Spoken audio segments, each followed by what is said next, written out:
Bonjour à tous et bienvenue dans ce huitième numéro de BioM, un rendez-vous créé par le SDB pour les biologistes médicaux et pour tous ceux qui s'intéressent à la biologie médicale. Nous vous proposons trois séquences aujourd'hui. Tout d'abord, le focus sur la génétique dans les laboratoires privés avec les docteurs Mélanie Jiménez et docteur Frank Felden. On enchaînera avec un entretien entre le docteur François Blanchecotte et le professeur Hervé Puy, qui est PUPH au service de biochimie métabolique et nutrition de l'hôpital Bichat Claude Bernard, hôpital établissement du groupe APHP. Enfin, on conclura l'émission par un échange avec le docteur Blanchecotte sur un point d'actualité sur la profession. On reviendra en particulier sur les enseignements politiques des GIB qui se sont déroulés la semaine dernière, les 1er et 2 décembre. Nous allons passer tout de suite au focus.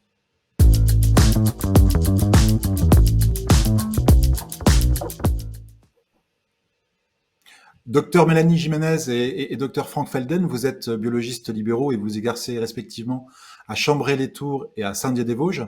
Les examens génétiques ont longtemps été l'apanage des laboratoires de biologie médicale hospitaliers, mais la donne a changé avec entre autres une évolution de la nomenclature.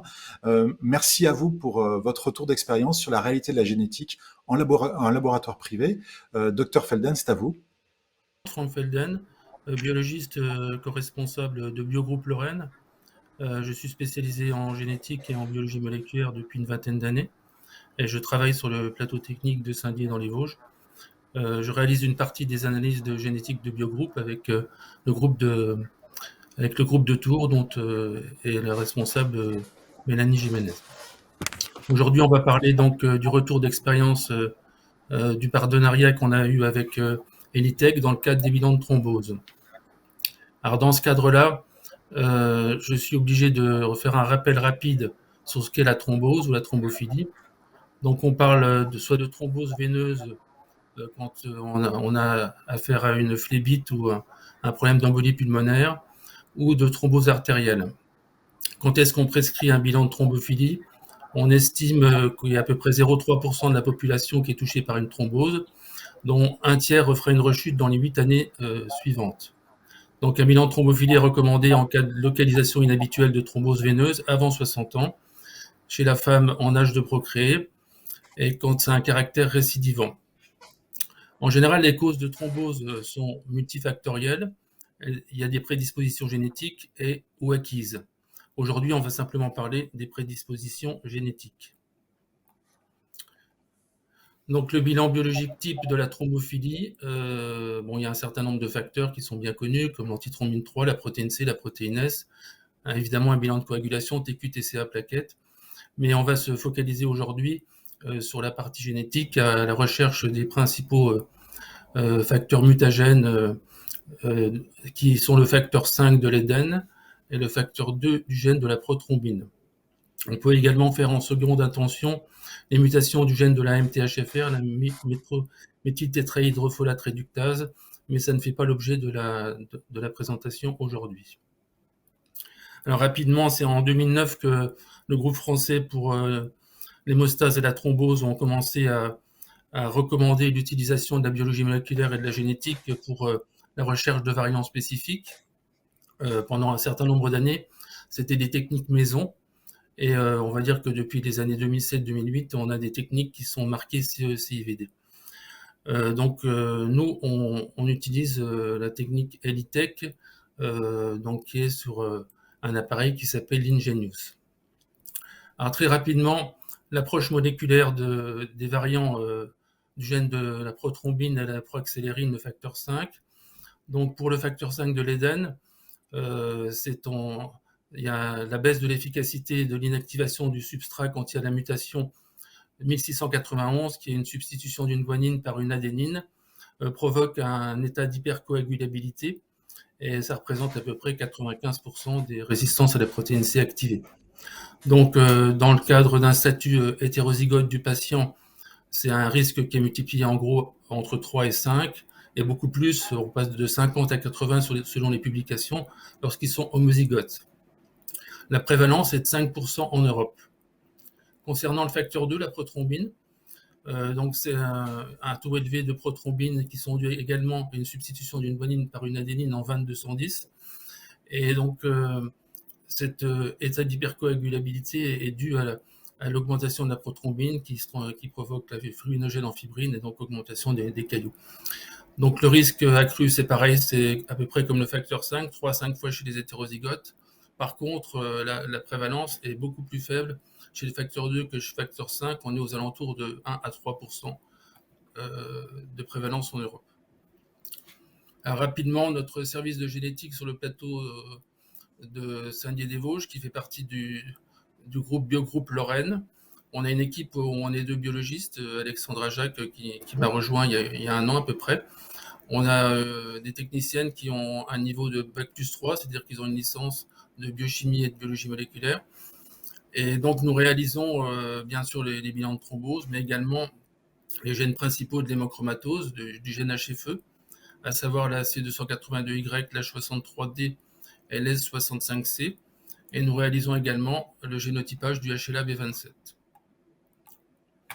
Alors, quand on parle de caractéristiques génétiques d'une personne à des fins médicales, on est obligé rapidement de parler d'un peu de législation, puisque ce type d'analyse est réglementé par le Code de la santé publique. Et pour rechercher des mutations thrombogènes des facteurs 5 et des facteurs 2, comme un grand nombre d'analyses génétiques, elles sont réservées à des praticiens qui sont agréés par l'Agence de biomédecine. Cet agrément est valable 5 ans, renouvelable, et le laboratoire est autorisé et agréé par les agences de santé locales.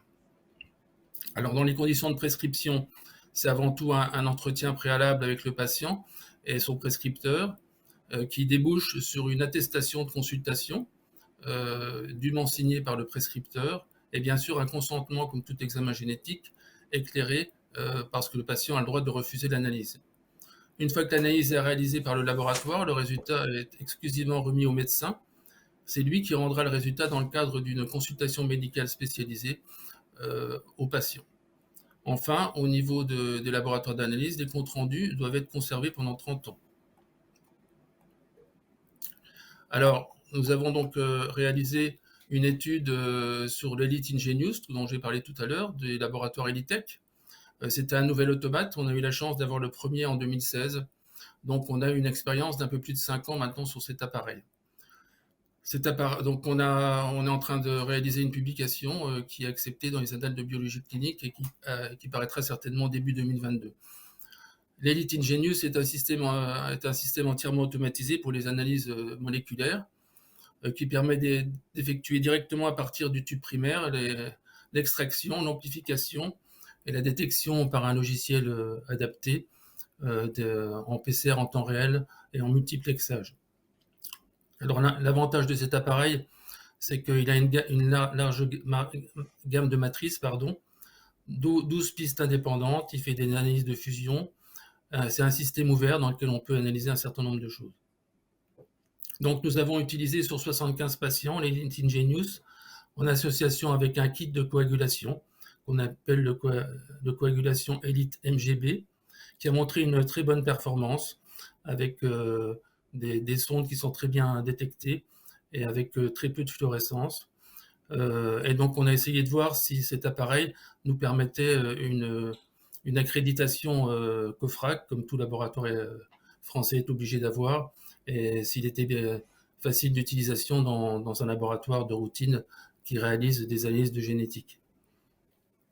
Donc l'Elite Ingenius d'Elitech montre une possibilité d'être accrédité de façon assez facile, compte tenu des études de répétabilité, de corrélation, de contamination et de stabilité de l'échantillon, puisqu'on a montré une stabilité des échantillons supérieure à 15 jours pour l'analyse des facteurs 2 et des facteurs 5.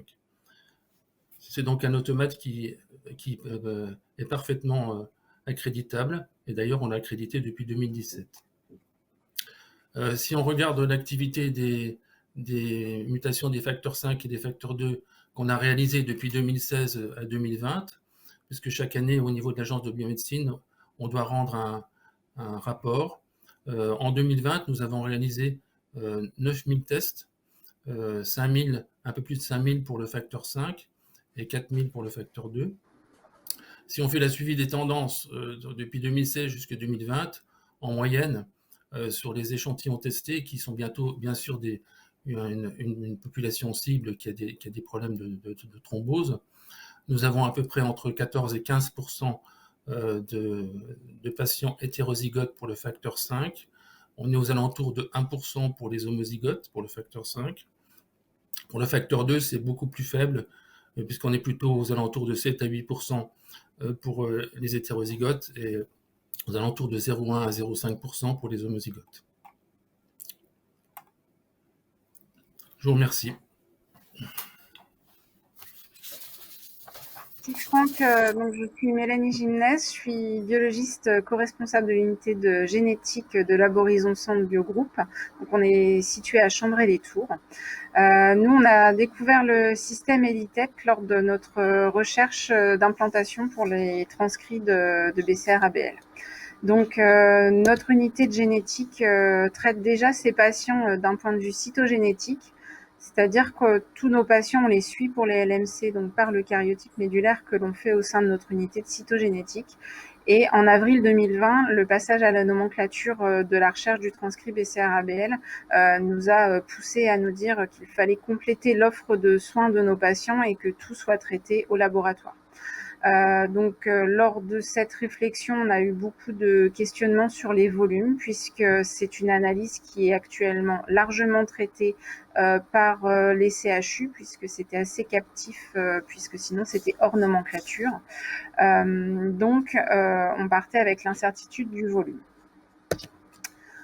Ensuite, on a, comme à chaque implantation technique dans un laboratoire, on a beaucoup brainstormé sur quelle technique choisir, aussi bien l'extraction que l'amplification, sachant que donc la translocation 922 amène à la construction de plusieurs transcrits possibles de tailles différentes. Donc, ce qu'on appelle les P210 qui sont les plus fréquents, qui correspondent à ce qu'on appelle le transcrit majeur, le P190 qui correspond au transcrit mineur, qui est moins fréquent, 5% environ, et le transcrit mu qui est très sporadique et qui représente moins de 0,5% des LMC. Donc ça, c'était notre point critique, puisqu'on cherchait une technique, si possible, qui détecte tous les transcrits, qui soit CEIVD et qui soit dans l'optique d'être marqué CEIVD-R pour ne pas qu'on se retrouve bloqué au mois de mai l'année prochaine sur les nouvelles normes de marquage CEIVD. Et on souhaitait également que ça ne désorganise pas toutes les paillasses, donc que l'intégration soit assez facilitée et, si possible, une automatisation.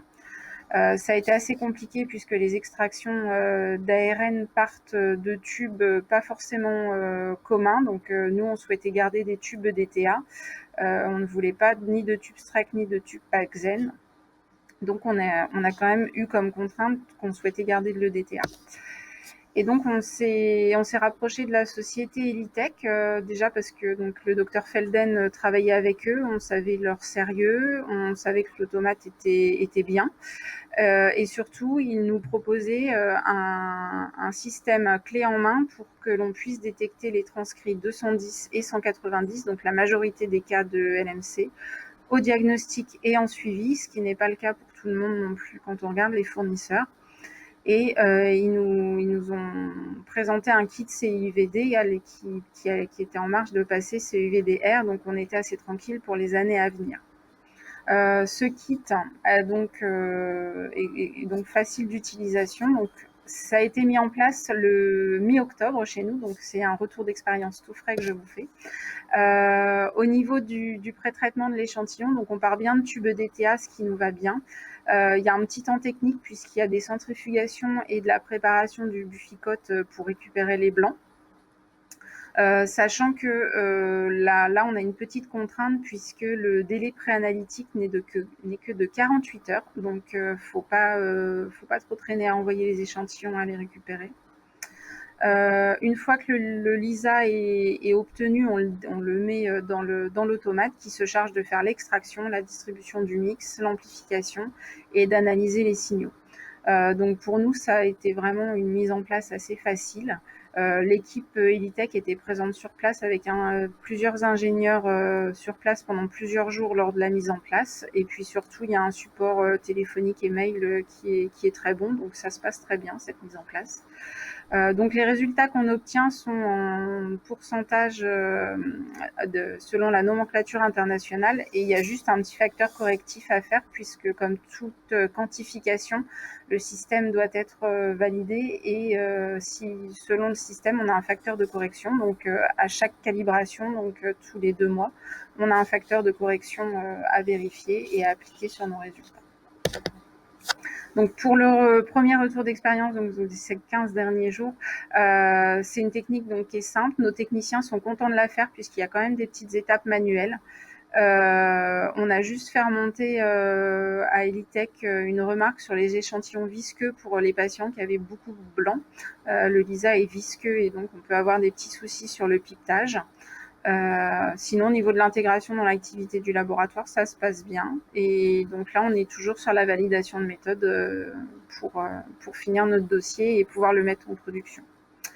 Donc la validation de méthode, on est également supporté par Elitech pour les petits, les délais, puisque en fait pour le transcrit P190 qui est assez rare, on n'avait pas assez d'échantillons pour faire une validation de méthode correcte, donc ils ont réussi à trouver une ouverture avec le CNNBM de Lyon pour nous avoir des échantillons pour finir notre validation de méthode.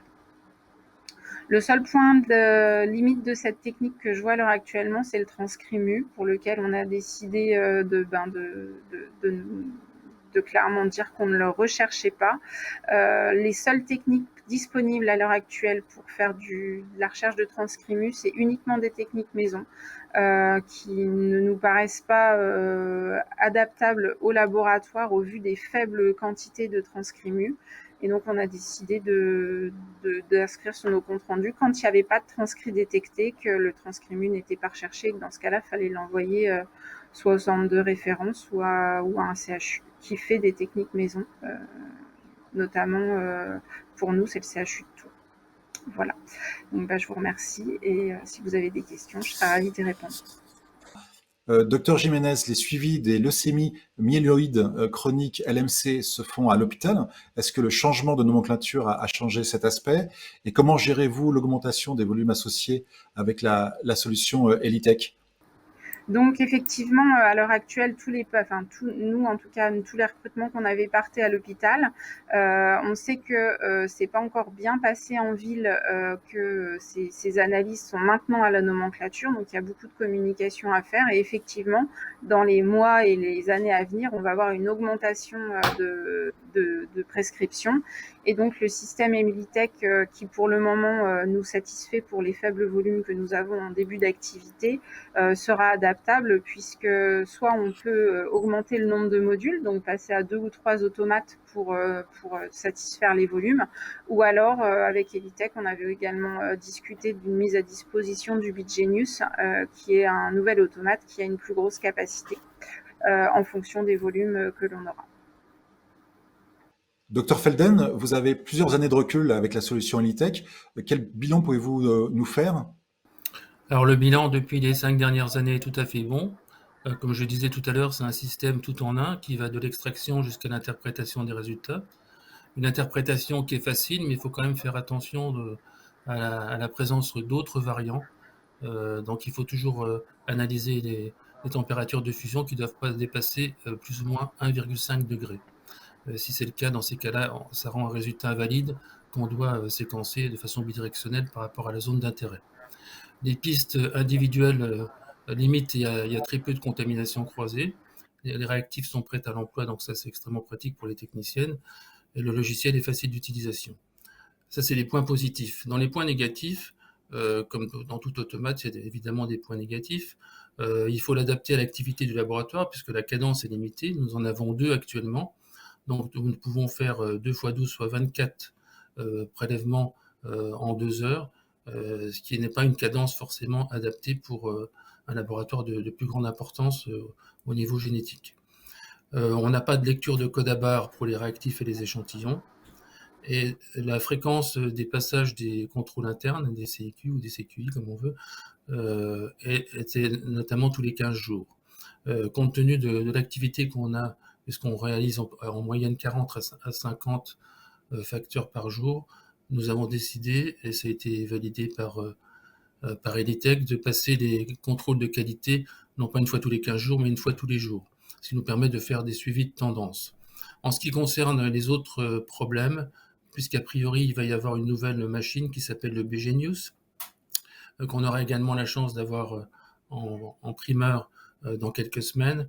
D'après ce que j'ai vu et entendu, les problèmes d'LUA, de cadence limitée seront un peu éliminés, puisqu'on aura 12 positions d'extraction et 24 de PCR, et il y aura des lecteurs de code à barre. Donc je pense que le nouvel appareil de BGenius pourra nous apporter un certain nombre d'avantages par rapport à ce qu'on a actuellement. Merci Dr Felden et Dr Jiménez pour cet éclairage sur la génétique en labo privé. Nous allons maintenant passer à notre seconde séquence, celle du grand entretien.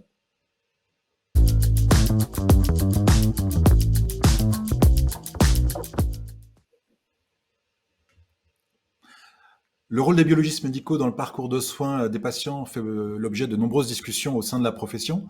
Beaucoup de biologistes médicaux, mais pas uniquement eux, voudraient que la profession soit plus engagée auprès des prescripteurs et des patients. Nous vous proposons d'en discuter tout à fait concrètement avec le professeur Hervé Puy à propos des maladies cardiovasculaires. Docteur François Bloch-Côte, c'est à vous pour ce bel entretien. Bonjour à toutes et à tous. D'abord, merci et un grand merci à Hervé de sa disponibilité pour pouvoir répondre sur ce sujet. Et c'est vrai que c'est un sujet extrêmement important sur lequel nous revenons assez souvent, mais sur lequel il n'y a pas eu pour l'instant de décision, en tout cas de prévention faite au niveau des laboratoires. Est-ce que tu pourrais, dans un premier temps, nous rappeler l'importance de ces maladies cardiovasculaires ? Oui, alors les maladies cardiovasculaires, je pense que la plupart de nous le savent, mais c'est la première cause de mortalité en France en fonction des groupes de population. Et c'est des pathologies qui évoluent au cours de la vie. Et particulièrement, ce qui est important, il y a d'un côté l'aspect vasculaire, avec donc bien sûr l'infarctus, et vous connaissez tous le rôle majeur de nos biomarqueurs dans ce contexte, et d'urgence. Et de l'autre côté aussi, en conséquence des fois de ces pathologies vasculaires, mais pas que, on a également l'insuffisance cardiaque chronique. Et c'est dans ce schéma et dans ce contexte-là que particulièrement les évolutions très récentes impliquent le biologiste médical dans le suivi et la prise en charge de ces patients. Il faut savoir que, par exemple, l'insuffisance cardiaque, c'est la plus fréquente des maladies cardiovasculaires. Et que donc sa prévalence est estimée à 1 à 2% dans la population générale, alors que, par exemple, ça touche pour les gens de plus de 65-70 ans, on est à 10% dans cette prévalence. L'impact est colossal sur la mortalité, la morbidité, et on estime que la mortalité à 1 an d'un insuffisant cardiaque qui a été hospitalisé est de l'ordre de 15 à 20%. Et pour qu'un insuffisant cardiaque non hospitalisé, c'est de l'ordre de 5 à 10%. Donc on est vraiment dans de la polyhospitalisation récurrente et la nécessité de stabiliser ces patients. Donc je pense que vraiment certaines données sont à communiquer à la profession de manière importante sur les évolutions récentes. Donc voilà. Oui, en ce qui concerne le suivi, on a l'habitude d'avoir des prescriptions de bilan lipidique, de surveillance de cholestérol, etc. Est-ce que ça a vraiment un intérêt majeur? On n'a pas l'impression d'ailleurs qu'en donnant des données successives, ça change quoi que ce soit parmi le suivi des patients. Et je pense qu'il y aurait peut-être de meilleurs marqueurs ou peut-être des éléments à suivre d'une manière différente. Et entre autres, à partir du moment où tu dis que 10% de la population a vraiment ce risque-là. Oui. Alors, pour ce qui est des marqueurs lipidiques et des risques, là, on est sur le versant vasculaire. Sur ce versant vasculaire, je crois que autant il est très important chez des sujets jeunes de détecter et de suivre et d'être drastique sur cette notion d'hypercholestérolémie et notamment le LDL cholestérol, autant dans les populations âgées, Les récentes données, et Patrick Berch et le groupe de l'Académie de médecine l'a montré, le suivi cardiovasculaire basé sur le cholestérol est vraiment questionnable en termes de bénéfice-risque. Et je dirais même que certains neurologues maintenant remettent un peu en cause le fait d'apporter moins de cholestérol dans l'alimentation par rapport à des maladies neurodégénératives.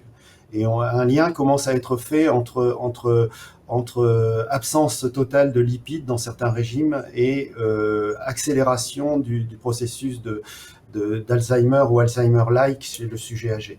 Donc je pense que vraiment le dogme de on vous suit sur le plan cardiovasculaire sur votre dosage de cholestérol après 60 ans, c'est quelque chose, 70 ans, c'est quelque chose que l'on ne doit pas, sur lequel on revient largement. On ne le fait pas. En revanche, ce qui est beaucoup plus prégnant et important à mon sens au niveau du suivi cardiovasculaire des patients, c'est le diagnostic précoce de cette insuffisance cardiaque dont j'ai parlé en introduction, puisque ces patients insuffisants cardiaques, eh bien, vous connaissez la démographie médicale, l'accès au cardiologue est quelque chose de très compliqué en termes territorial, et là encore il y a des disparités régionales, mais c'est quelque chose de très difficile, alors que, et donc l'accès à cette échographie cardiaque peut être problématique, alors que par exemple nous biologiquement on sait très bien que maintenant avec les nouveaux biomarqueurs, les BNP ou NT-proBNP en fonction des fournisseurs, on est capable, dans des décompensations un peu dyspnéiques, de faire une part des choses, ou au moins d'orienter vers le dépistage de ces maladies, de ces insuffisances cardiaques, qui peuvent être post-infarctus, donc post-pathologie vasculaire type athérome et cholestérol, mais qui peuvent également être de manière génétique ou conditionnement. On a beaucoup de cardiomyopathie que l'on découvre maintenant, cardiomyopathie immunologique après une infection virale, cardiomyopathie génétique. Et donc, toutes ces pathologies-là, ou après des troubles du rythme mal contrôlés, on peut avoir cette insuffisance cardiaque qui est vraiment maintenant au cœur de la pathologie cardiovasculaire et sûrement un peu négligée jusqu'à présent dans la population générale. Et maintenant, avec nos biomarqueurs de diagnostic comme les BNP, et surtout maintenant dans le suivi de ces patients, on a des outils où le biologiste va avoir un rôle majeur et central dans cette prise en charge initiale et surtout dans le suivi des comorbidités. Donc, comment tu vois finalement ces nouvelles missions dans le parcours de soins du patient, dans la lutte contre ces maladies? Parce que comme tu l'as bien souligné, il y a les maladies cardiovasculaires, mais elles rejaillissent aussi sur beaucoup d'autres pathologies chroniques. Et donc, comment tu vois un petit peu notre rôle de ce point de vue-là? Alors, oui, là, c'est une question où on en parle beaucoup à nos internes dans l'étape de formation. C'est l'évolution du métier. On voit très bien qu'actuellement, on a beaucoup œuvré sur l'accréditation avec ses limites et la qualité du rendu analytique. Et actuellement, la rémunération du biologiste, elle se fait beaucoup à l'acte et au rendu analytique. Et je pense que ce volet-là, avec la financiarisation de la profession également, est quelque chose qui, à mon avis, va au mieux se stabiliser, voire diminuer. Par contre, de manière beaucoup plus intéressante, je pense, parce que on pourra discuter aussi de la perception qu'ont nos internes de la profession, qu'ils soient d'origine médicale ou pharmaceutique, d'ailleurs, les constats sont les mêmes. Le côté clinique doit revenir et doit devenir prégnant. Et il faut maintenant que le biologiste médical, dans les maladies complexes, dans les maladies métaboliques ou dysfonctionnements métaboliques complexes, puisque parler de l'insuffisance cardiaque, mais on peut rajouter bien sûr souvent le diabète de type 2, on peut rajouter l'insuffisance rénale, on peut rajouter l'insuffisance hépatique également. Ces patients, le diagnostic et le suivi, la biologie médicale est centrale. Et donc on pourrait, et il faut à mon avis, pour la profession, œuvrer vers un rôle de biopathologiste dans lequel on accompagne les patients dans l'interprétation de leurs résultats, dans l'accompagnement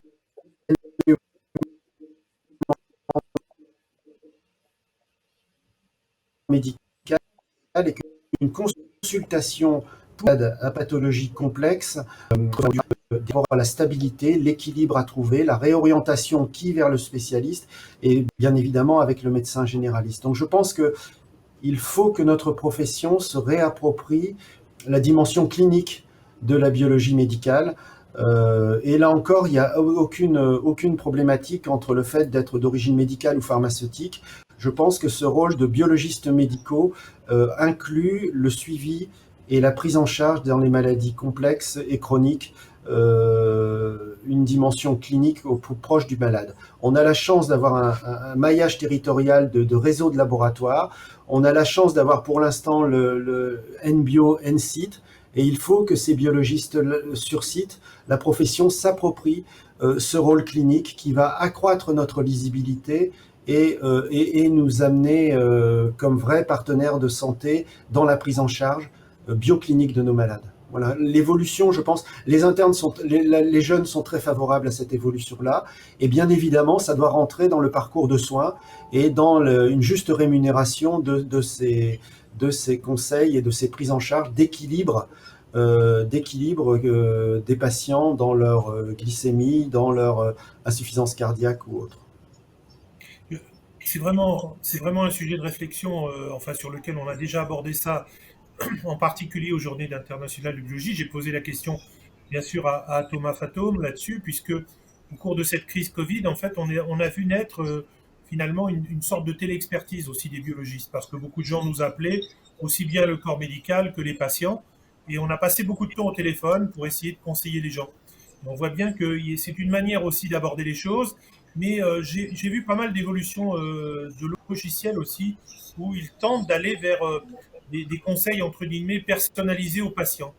Je voudrais savoir un petit peu si tu as un avis là-dessus, parce que sur le premier point, je te rejoins totalement. Il faut évidemment avoir ce métier clinico-biologique et avoir évidemment un particulier que nous pouvons, et ces conseils que nous pouvons donner. Mais du point de vue du patient, est-ce que toi, tu vois une évolution de nos comptes rendus où on en reste actuellement à quand même un certain listing de chiffres?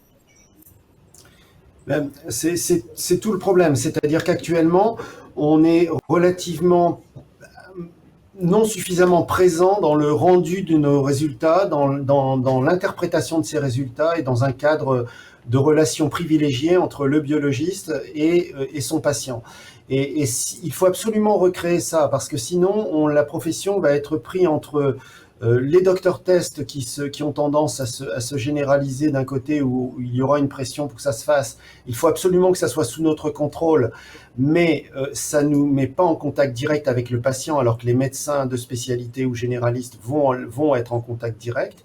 Et de l'autre côté, on l'a vécu sur la crise Covid, avec les pharmacies d'officine également, qui ont ce contact direct au comptoir avec le patient. Et donc, nous, il faut que le temps au comptoir, enfin je veux dire au laboratoire où le patient vient prendre ses résultats, dans les situations, comme je l'ai dit, plutôt complexes, qui nécessitent un équilibre biologique de leur pathologie, et bien ce temps-là soit dédié dans un cadre de consultation avec des malades. Il faut absolument que le malade identifie ses biologistes ou son biologiste ou dans les structures dans lesquelles il opère. Et pour l'instant, on a un déficit d'image à ce stade-là.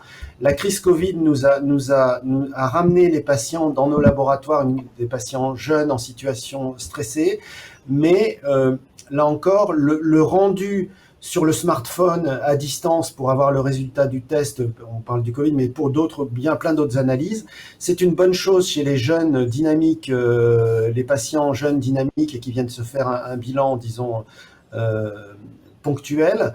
En revanche, chez les patients que l'on voit régulièrement dans le suivi, là, il y a besoin d'une explication, besoin de suivre ces malades. Je crois que c'est vraiment l'évolution de la profession passe par, dans les parcours de soins, une consultation bioclinique que les médecins généralistes ne font pas forcément parce que ils ont trop de travail, ils sont débordés, la plupart du temps ils ont nos alarmes, mais après c'est un peu plus compliqué, alors que là on a un vrai positionnement. Et les patients identifieront bien les biologistes médicaux s'ils ont ce contact privilégié avec eux. Sinon, L'analyse peut être faite n'importe où, voire même à l'international, et leur rendu, du moment qu'ils l'ont en temps sur leur smartphone, ça leur suffira. Et je pense que c'est pas du tout notre rôle, et nos jeunes ne font pas biologie médicale pour cette activité-là, de rendre des résultats exacts et se transformer en métrologue. Je pense que vraiment, c'est un jeu important et un carrefour qu'on ne doit pas rater vis-à-vis de cette médicalisation. C'est pas au sens médecin, mais c'est au sens clinique du terme rôle clinique du biologiste médical. Il faut qu'on aille vers ça.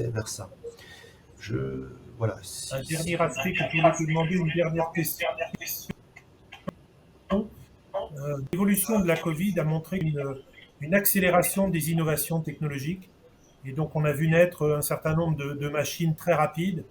Et en particulier, sur le salon, j'ai eu l'occasion de voir la semaine dernière une troponine hypersensible en 8 minutes par des machines.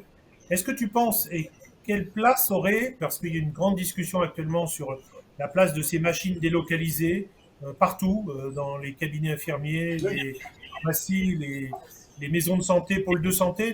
Quel est ton avis, toi? Comment tu analyses cela, et quelles sont les conséquences ou le bienfait ou les mauvais effets qu'il pourrait avoir? Il y a plusieurs aspects. C'est un peu ce que je disais par rapport à la divulgation des doctor tests, des home tests, enfin comment on peut le dire, avec des qualités qui vont aller en augmentant. Il se trouve que nous, par exemple, dans des grosses structures hospitalières, on est amené à les déployer pour des questions parce que la logistique est un vrai problème. Mais par contre, tout doit se faire, à mon avis, sur ce type de marqueurs qui ont des décisions qui débouchent sur des décisions médicales lourdes. On ne va pas faire des coronaros à tout le monde, où il faut absolument que le biologiste médical s'approprie ces activités-là. Donc il faut être raisonné dans ces situations. Le côté est très différent d'un hôpital ou d'un CHU, et par exemple une maison de santé où des professionnels vont être regroupés, des fois loin d'une structure hospitalière ou d'une clinique, et que là, le laboratoire devrait en profiter pour s'implanter dans cette structure et avoir une sorte de permanence dans laquelle cette consultation pourrait se faire, plutôt que d'être totalement absent. Je vais vous citer un autre exemple. Je parlais de l'insuffisance cardiaque, tu parlais de la troponine. Moi, on peut le dire la même chose du BNP.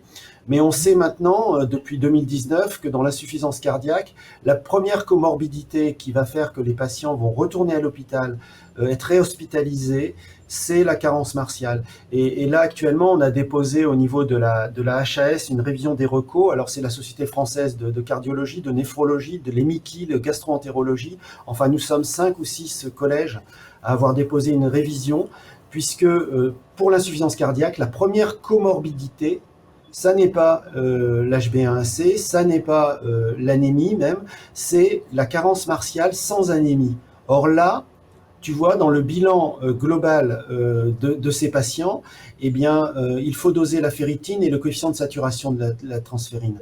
Et donc, les recos vont évoluer dans ce sens-là. Eh bien là, ce sont des techniques qui ne seront pas délocalisables. On ne va pas pouvoir aller plus loin que ce que tu as dit sur la troponine en 8 minutes, sur éventuellement un BNP qui demain sera peut-être aussi en 8 minutes, mais derrière il y a tout un champ de la biologie qui fait que dans cette médecine personnalisée, on va détecter le patient sur un point d'entrée biologique, et derrière il va y avoir 1 ou 2 biomarqueurs qui seront indispensables et qui eux nécessiteront des outils qui ne seront pas délocalisables.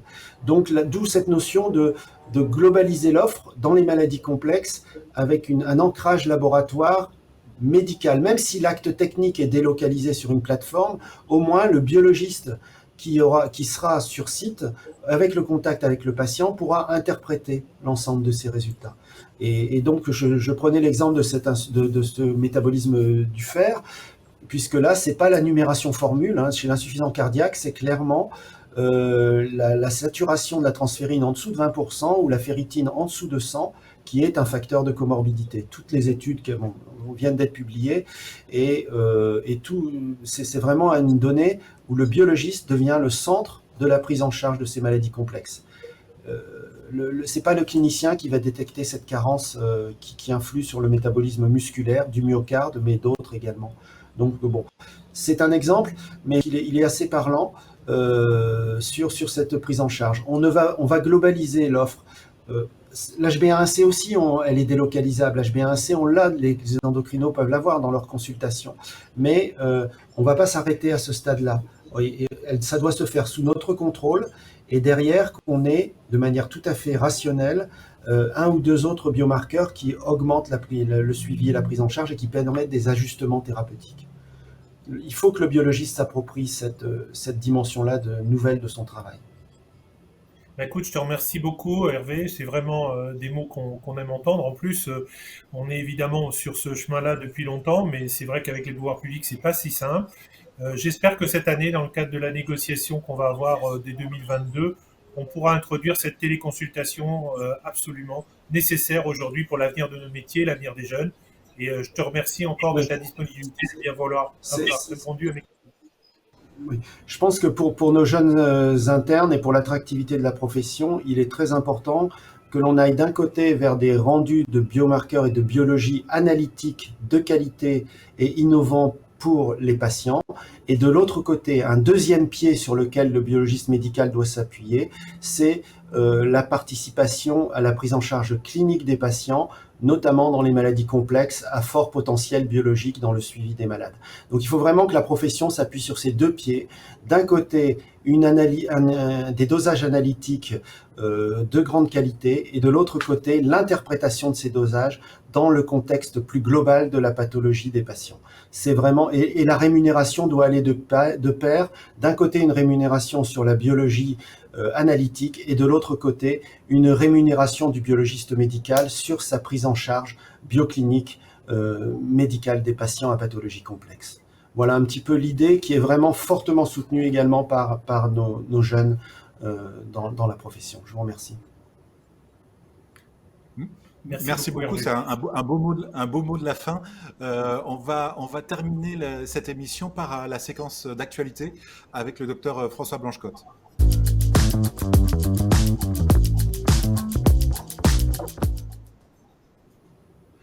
Oui, François, donc les GIB se sont déroulés la semaine dernière, les 1er 2 décembre.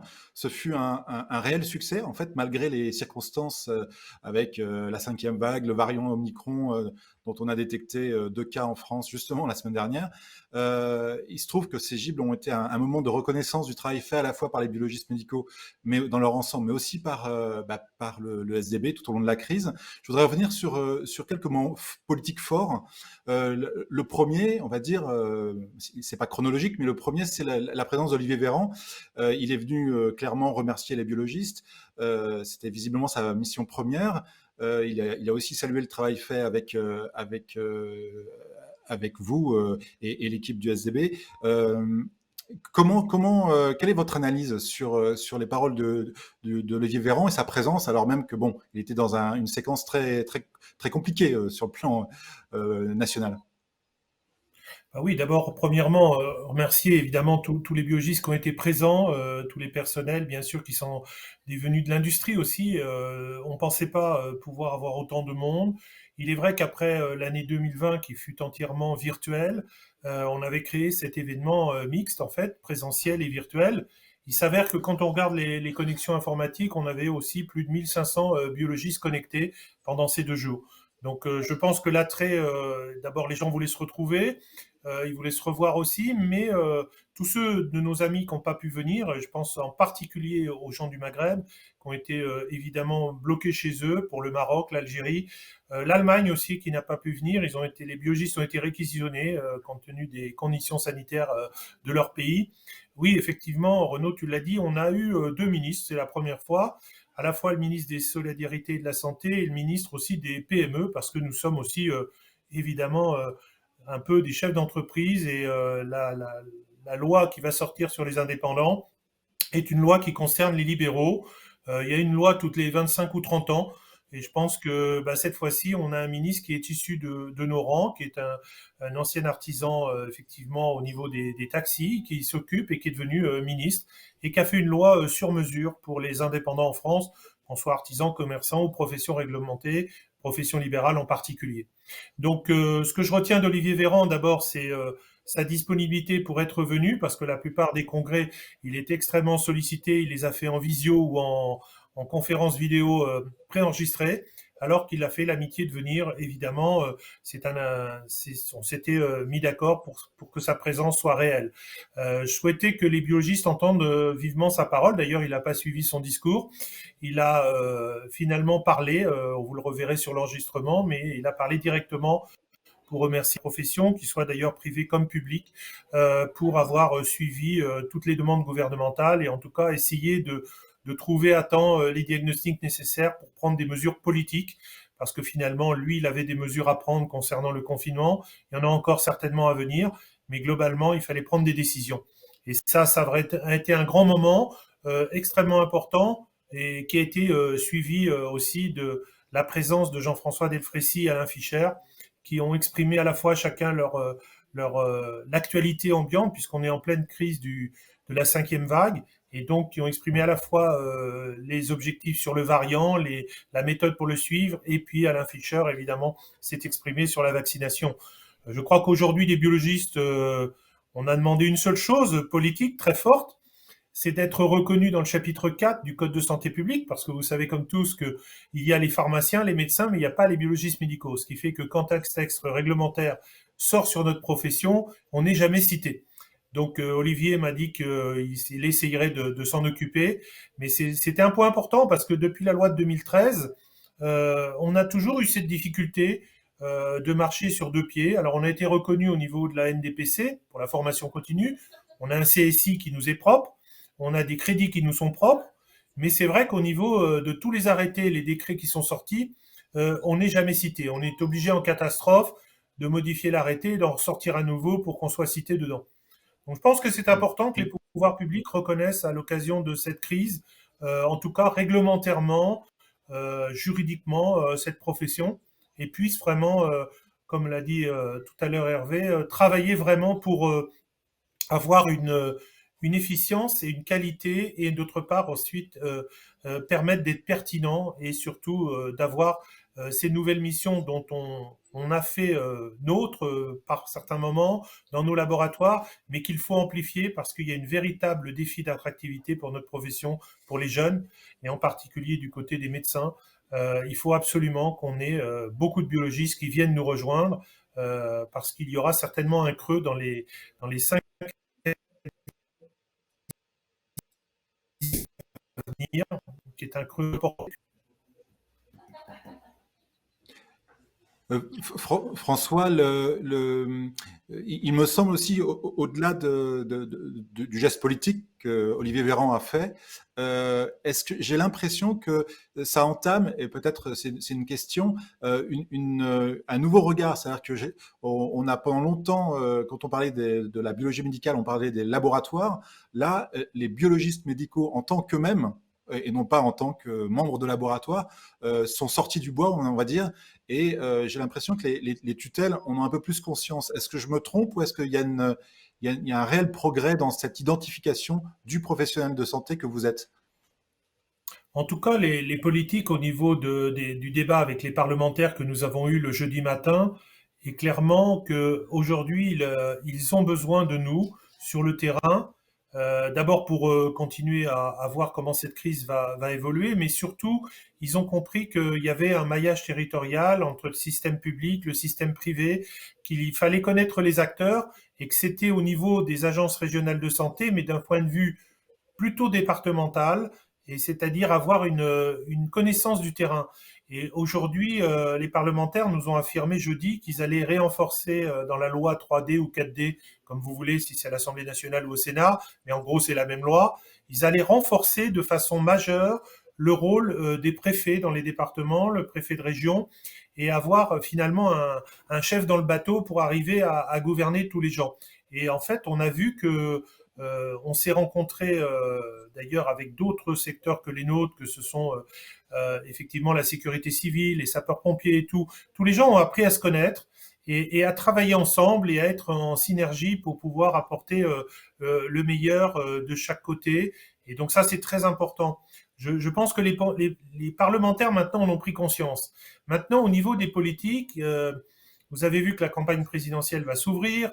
que la santé, alors on ne sait pas si ça va rester un sujet des présidentielles, mais globalement, en tout cas, le côté volet social, oui, certainement, puisqu'on a parlé de la grande sécu, des mouvements de changement, d'ailleurs, de prise en charge. Donc, on a parlé aussi d'un ONDAM glissant sur 5 ans. On a parlé aussi d'un ONDAM plus élevé pour faire face aux crises. Donc, on voit bien que nous, on aura besoin, de toute façon, privé comme public, d'un ONDAM plus important si on veut faire de la prévention. Il faudra remettre de l'argent sur la table. Donc, je vois que dans tout cela, on va voir les programmes qui sortiront des présidentielles. Je crois qu'on a fait un travail de fond auprès des parlementaires, on a fait un travail de fond au travers des ministres, mais globalement, on verra ce qui va nous être proposé. Je crois qu'on a une lisibilité, vous avez raison de le dire. On est passé pour les gens non plus comme le laboratoire ou les laborantins ou tout autre nom qu'on nous donne, mais globalement, les gens ont un peu pris conscience parce qu'ils ont eu été en contact avec les biologistes. Mais comme l'a dit Hervé tout à l'heure, si on reste pas présent au devant de la scène, proche de nos patients, ben on perdra demain le fil de ce qui est l'essence de notre métier aussi, c'est-à-dire avoir aussi un contact humain, pouvoir interpréter les résultats, pouvoir conseiller à la fois les professionnels et les patients. Et je pense que là, on perdra effectivement quelque chose qui nous est cher, c'est-à-dire le pourquoi on a fait ce métier-là. Et finalement, je crois que on va voir ce qui va en rester. En tout cas, nous, on a déposé plusieurs intentions présidentielles. Notre programme est prêt. Il va tout à fait dans le sens de ce qu'on a discuté tout à l'heure. Mais qu'est-ce que les politiques en prendront? Qu'est-ce qu'ils en emprunteront? Je ne sais pas. En tout cas, j'espère que la santé restera un sujet de discussion majeure pour 2022. C'est l'occasion ou jamais, je pense, de la fenêtre de tir pour en parler vraiment. Peut-être un dernier point pour revenir 2 minutes sur la présence d'Alain Griset aussi, puisque bah, le syndicat et votre présidence marchent sur les deux jambes, j'allais dire, de la profession et de sa médicalisation d'un côté, et puis aussi comment dire, de la sécurisation des structures, donc des laboratoires. Il y avait l'article 6 qui inquiétait un petit peu dans la loi qui est en cours de discussion sur les indépendants. Il est venu, visiblement, ces paroles sont rassurantes. Est-ce que c'est vous qui travaillez avec lui via l'UNAPL, est-ce que ces paroles rassurantes sont réelles ou est-ce que c'était juste un affichage politique? Non, non, les paroles d'Alain Griset sont vraiment réelles. Il a fait un texte qui a été adopté en première lecture au Sénat à l'unanimité. C'est vous dire. En général, les textes des ministres de la majorité en place, ils sont souvent bousculés. Et donc, en fait, non, il y aura vraiment ce texte-là parce que socialement, il apporte aux femmes, aux hommes qui travaillent de façon indépendante, qui sont classés dans ce secteur-là, une sécurité et certains éléments sociaux qui sont fondamentaux. Vous avez raison pour l'article 6. Il y a un article qui concernait l'ouverture du capital et dans le grand ensemble des professions de santé, l'ensemble des autres collègues ont refusé l'ouverture du capital, ce qui n'est pas notre cas, ce qui n'est pas le cas des experts comptables ou d'autres professions. Mais globalement, il a souhaité apporter dans cette ordonnance des possibilités substantielles d'améliorer la situation des jeunes. Moi, ce que j'ai demandé, en fait, c'est une redéfinition de l'indépendance. Quand on est vraiment indépendant, est-ce que quand on est salarié, quand on est TNS, on est indépendant? Est-ce que quand on a un lien de subordination ou pas, on est indépendant? Je pense que la discussion de l'indépendance est très importante, y compris pour nos collègues publics. Et il faut qu'il y ait une indépendance du professionnel de santé absolue. Deuxième chapitre, c'est l'amélioration des conditions d'entrée des jeunes dans nos sociétés. Et effectivement, il y aura des discussions et une ordonnance qui sera prise sur les SPFPL, comment améliorer l'introduction des jeunes, comment les sécuriser, etc. Et d'autre part, il y a aussi une insécurité juridique que nous avons, les laboratoires, c'est-à-dire qu'il y a une dichotomie aujourd'hui entre ce que dit le Bercy, ce que dit effectivement le Conseil, les conseils d'État ou les tribunaux, et donc il y a une différence de lecture à la fois juridique, fiscale, et donc il faut clarifier tout ça pour aller des choses beaucoup plus simples et qu'on n'ait pas une épée de Damoclès pour savoir si on va être contrôlé en permanence par les autorités fiscales ou autres. Donc je pense qu'il y a une vraie sécurité là-dessus à apporter. Et troisièmement, c'est évidemment l'interprofessionnalité. C'est un sujet important parce que Je pense que depuis des années, c'est une discussion qu'on avait eue avec Frédéric Van Rekegen au tout début du premier accord, il y a 9 ans, en disant que finalement, en France, il y aurait peut-être un intérêt aussi à avoir des pôles diagnostiques, c'est-à-dire des pôles communs avec nos amis radiologues et anatomopathologistes. Je pense qu'on a aujourd'hui, avec en tout cas les anapathes, on a des examens communs. On a des biomarqueurs qui vont être aussi des déterminismes absolument importants pour le choix des thérapeutiques. Et je pense que tout au long du parcours d'une vie, quand quelqu'un a un cancer, on n'a pas forcément besoin que de biologie, que de radiologie ou que d'anapathe. On a souvent besoin des 3 disciplines. On le voit dans beaucoup de pays européens, il y a vraiment un travail en commun de ces 3 disciplines-là. Et je pense que c'est très important que les acteurs travaillent ensemble, se rencontrent et puissent effectivement, et non pas travailler en silo comme on le fait depuis quelques années. Donc je pense qu'il y a certainement un navire sur l'interpro, en tout cas dans le diagnostic, certainement de poser les bases. C'est quelque chose que j'avais déjà défendu avant la loi de 2013, lorsqu'on a vu les premières auditions au Sénat. Ça avait été refusé. Entre autres, les anapathes ne voulaient pas, ou les radiologues, l'accréditation et tout. Et puis on voit qu'on y arrive peu à peu, en tout cas dans un système de qualité efficient. Et je crois qu'on a besoin des compétences des 3 disciplines pour se soigner, ou en tout cas s'occuper des Français au mieux que ce soit. Merci beaucoup François, ça va être le mot de la fin. Nous arrivons donc à la fin de cette émission. Merci à tous nos invités qui se sont prêtés au jeu, des entretiens et des exposés. Merci à Elitech pour son soutien pour cette émission. Enfin, comme à chaque fois, je vous rappelle que vous pouvez voir et revoir l'émission sur la chaîne YouTube du SDB dès maintenant. Et n'hésitez pas à vous abonner ou à actionner la cloche pour être averti de la diffusion des nouvelles vidéos de la chaîne, comme celle de l'émission BioM ou d'autres. À très bientôt pour une nouvelle émission. Bonsoir.